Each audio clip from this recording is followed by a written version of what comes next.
सलाम नमस्ते, जिंदगी गुजरे सदा हंसते हंसते। आज की वीडियो आपके वोट के संबंध में है, आपके पहचान पत्र के संबंध में है। कैसे आपको अपने पहचान पत्र में सुधार करना है, कैसे आपको फॉर्म 8 भरना है यानी प्रारूप 8 भरना है, और किन लोगों को इस फॉर्म को भरने की जरूरत है और किन लोगों को इस फॉर्म के भरने की कोई जरूरत नहीं है। आपका टाइम बहुत ज्यादा कीमती है, इसलिए फटाफट करते हैं स्टार्ट। यहाँ पर आपका प्रारूप 8 है यानी फॉर्म 8 है। यहाँ पर सबसे टॉप पे प्रारूप संख्या कार्यालय द्वारा भरा जाएगा। ये जिसको छोड़ देना है, आपको नहीं भरना, यह कार्यालय द्वारा भरा जाएगा। अब नीचे आ जाता है सेवा में निर्वाचक रजिस्ट्रार ऑफिसर, संख्या और विधानसभा निर्वाचन क्षेत्र का नाम। यहाँ पर आप अपने विधानसभा क्षेत्र की संख्या लिख देंगे और यहाँ पर विधानसभा क्षेत्र का नाम लिख देंगे। जैसे हमारे विधानसभा क्षेत्र का नाम चांदपुर है, यहाँ पर चांदपुर लिख देंगे यहाँ पर, और यहाँ पर संख्या लिख देंगे। निर्वाचन क्षेत्र की संख्या 23 है। यहाँ पर नीचे आवेदक का नाम लिख देंगे, यानी कि मैं अपने पहचान पत्र में सुधार करवाना चाहता हूं तो मैं अपना नाम यहाँ पर लिख दूंगा। यहाँ पर नीचे आईपीसी संख्या लिख दूंगा अपनी, जो आईपीसी संख्या मेरी एसआईआर फॉर्म में आई थी या जो अब मेरी आईपीसी संख्या आई है 2026 में ड्राफ्ट लिस्ट में। यहाँ पर नाम भर देंगे और यहाँ पर आईपीसी संख्या भर देंगे। यहाँ पर आधार संख्या का, यहाँ पर आधार संख्या लिख देंगे और यहाँ पर टिक कर देंगे। चलिए अब मैं आपको फॉर्म भर के दिखा देता हूं। यहाँ पर खाली छोड़ देंगे हम, यहाँ पर हमें कुछ नहीं भरना। यहाँ पर आ जाते हैं, यहाँ पर अपना विधानसभा संख्या लिख देंगे। विधानसभा संख्या हमारी 23 है और विधानसभा का नाम हमारी चांदपुर है, यहाँ पर चांदपुर लिख देंगे। यहाँ पर नाम लिख देंगे इरशाद अहमद। इरशाद और अहमद के बीच में यहाँ पर एक खाना खाली छोड़ेंगे, ठीक है। और यहाँ पर नीचे आईपीसी संख्या लिख देंगे। आईपीसी संख्या मैंने अभी लिखी नहीं है। यहाँ पर जो आईपीसी संख्या आपकी है यानी पहचान पत्र की संख्या जो है आपकी, वो यहाँ पर आपको फिल कर देनी है। इसके बाद आधार संख्या भर देंगे अपनी। ये मैंने आधार संख्या भर दी और यहाँ पर आधार संख्या पे हम टिक मार्क कर देंगे। इसके बाद अपना मोबाइल नंबर यहाँ पर डाल देंगे। ये मैंने डाल दिया है। ये यहाँ पर मैंने XYZ लिख दिया है क्योंकि मैं अपना मोबाइल नंबर यहाँ पर बताना नहीं चाहता, तो इसलिए आप अपना मोबाइल नंबर पूरा लिखेंगे। यहाँ पर मैंने अपना जीमेल आईडी डाल दिया है, guddumalik@gmail.com। इसका भरना आपको जरूरी नहीं है। यदि आपके पास जीमेल है तो आप डाल सकते हैं, वरना इसके डालने की कोई जरूरत नहीं। यदि आपके पास है तब भी ये ऑप्शनल है, इसमें आप डाल सकते हैं और नहीं भी डाल सकते हैं। यहाँ पर आ रहा है मैं निम्नलिखित हेतु आवेदन प्रस्तुत करता हूं, निम्नलिखित में से किन्हीं एक पर सही का निशान लगाएं। अपना निवास का स्थान चेंज करना चाहता हूं, उसमें सुधार करवाना चाहता हूं, उसको चेंज करना चाहता हूं, तो मैं यहाँ पहले नंबर पर टिक कर दूंगा। और टिक करने के बाद ये वाली डिटेल मैं आपको ये भरूंगा, मैं डिटेल, ठीक है। ये डिटेल मैं भरूंगा। यहाँ पर मकान संख्या, नगर का नाम Chandpur, pin code district Bijnor, जिला बिजनौर। यहाँ पर गली मोहल्ला लिख देंगे अपना। मोहल्ला मैंने लिखा नहीं, यहाँ पर आपको पूरा लिखना है। ये मैं आपको बताने के लिए कर रहा हूं। यहाँ पर डाकखाना लिख देंगे चांदपुर, तहसील चांदपुर। यहाँ पर लास्ट में लिख देंगे स्टेट उत्तर प्रदेश।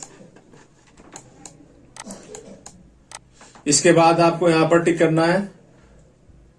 जो भी दस्तावेज ये आपको जब भरना है जब आपको अपना एड्रेस, अपना पता चेंज करवाना है, वरना इसको भरने की कोई जरूरत नहीं।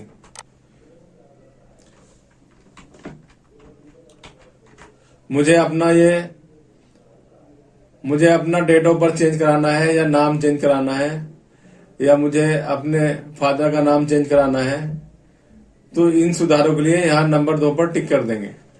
नंबर 2 पर टिक कर देंगे तो इसको भरने की हमें कोई जरूरत नहीं है कि जो एड्रेस हम चेंज करा रहे हैं उसके संबंध में हमें एक डॉक्यूमेंट, इन 7 डॉक्यूमेंटों में से एक दस्तावेज हमें यहाँ पर देना होगा। जो दस्तावेज हम यहाँ पर देंगे वहां पर उसको टिक कर देंगे। मान लो मैं आधार कार्ड दे रहा हूं तो मैं आधार कार्ड पर टिक कर दूंगा। अब आ जाते हैं दूसरे पेज पर। यहाँ पर लिखा हुआ है 4 प्रविष्टियों में सुधार किया जा सकता है। यहाँ पर 6, 8 चीजें दी गई हैं। इनमें से हम 4 चीजों में सुधार करवा सकते हैं। नंबर 1 नाम, नंबर 2 लिंग, नंबर 3 जन्म आयु, नंबर 4 नाते का प्रकार, नंबर 5 नातेदार का नाम, नंबर 6 पता, नंबर 7 मोबाइल संख्या, नंबर 8 फोटो। तो मुझे इसमें जन्म तिथि और फोटो को चेंज कराना है। तो यहां पर मैं अपनी जन्म तिथि जो सही है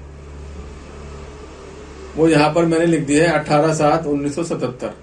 आपको इस तरीके से लिखनी है 18/007 लिखना है महीने में। केवल 7 नहीं लिखना, 07 लिखना है /1977। इसी तरह से आपकी जो भी डेट ऑफ बर्थ हो आप इस फॉर्मेट में यहां पर लिख देंगे। दूसरी चीज, मुझे यहां पर फोटो चेंज कराना है तो मैंने यहां पर फोटो लिख दिया। यहां पर अपना फोटो यहां पर लगाकर BLO को दे देंगे। अब नीचे आता है उपरोक्त दावे के समर्थन में संलग्न किए गए दस्तावेज का नाम। तो यहां पर मैं जो भी दस्तावेज इस दावे के संबंध में देना चाहूंगा उसका नाम यहां पर लिख दूंगा। मुझे देना है आधार कार्ड तो मैं यहां पर आधार कार्ड लिख दूंगा। यदि मैं जन्म तिथि के लिए यहां पर हाई स्कूल की मार्कशीट लगाना चाहता हूं तो मैं यहां पर हाई स्कूल की मार्कशीट, 10वीं की मार्कशीट ऐसे यहां पर लिख दूंगा।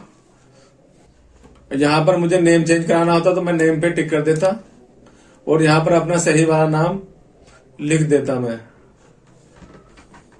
और यहां पर मुझे नातेदार का नाम चेंज करना था तो मैं यहां पर पिता लिखता और पिता से आगे अपने पिता का नाम सही जो था वो लिख देता। और यहां पर मैं नातेदार का पिता, यहां पर अगर मुझे नातेदार का प्रकार चेंज करना था, नातेदार के प्रकार में यह है कि कहीं किसी ने पति लिखवाया है तो उसका पिता हो गया है, या किसी ने पिता लिखवाया है तो उसका पति हो गया है।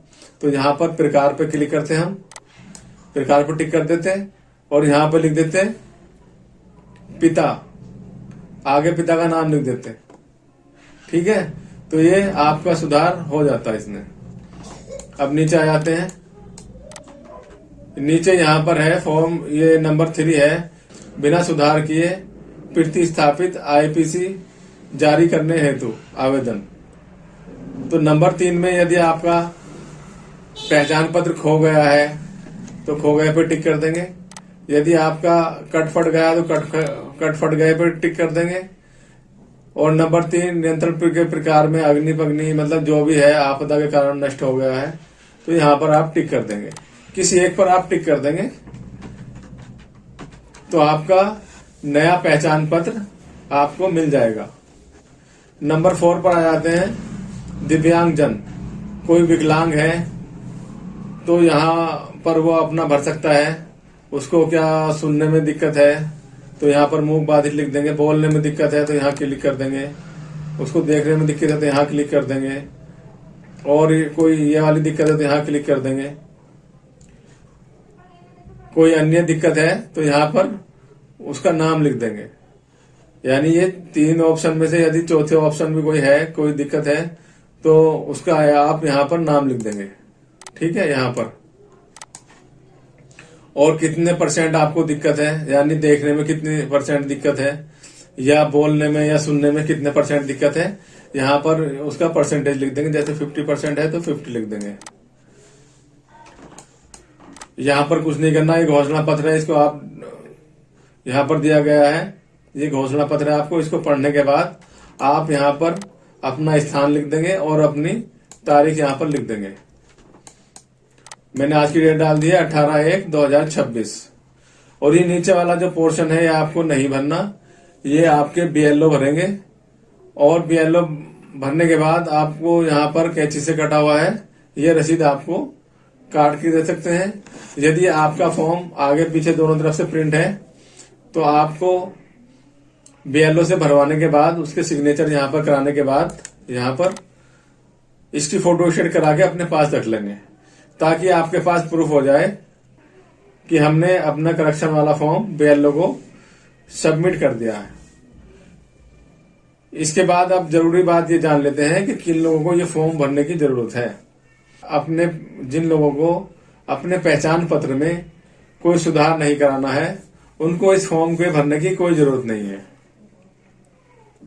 यदि किसी को डेट ऑफ बर्थ चेंज करानी है, उसकी उम्र बहुत ज्यादा हो रही है, बहुत कम हो रही है, या उसके अन्य दस्तावेजों से जहां पर उसके पहचान पत्र में डिफरेंस हो रहा है, तो उसको ये फॉर्म 8 भर के उसको सही करा लेना चाहिए। यदि किसी के फादर का नेम या किसी के नाम की स्पेलिंग जो भी गड़बड़ है उसको सुधार करा लेना चाहिए, क्योंकि अभी ये सुधार जो है फ्री में हो रहा है। फिर आपको ऑनलाइन कराना पड़ेगा, उसके पैसे भी देने पड़ सकते हैं और आपका टाइम बहुत ज्यादा खराब हो सकता है। तो जिन लोगों के पहचान पत्र में सुधार कराने की जरूरत है उन लोगों को ये फॉर्म 8 भर के अपने पहचान पत्र में सुधार करा लेना चाहिए। आज की वीडियो में इतना ही, फिर मिलेंगे नए वीडियो में नई जानकारी के साथ।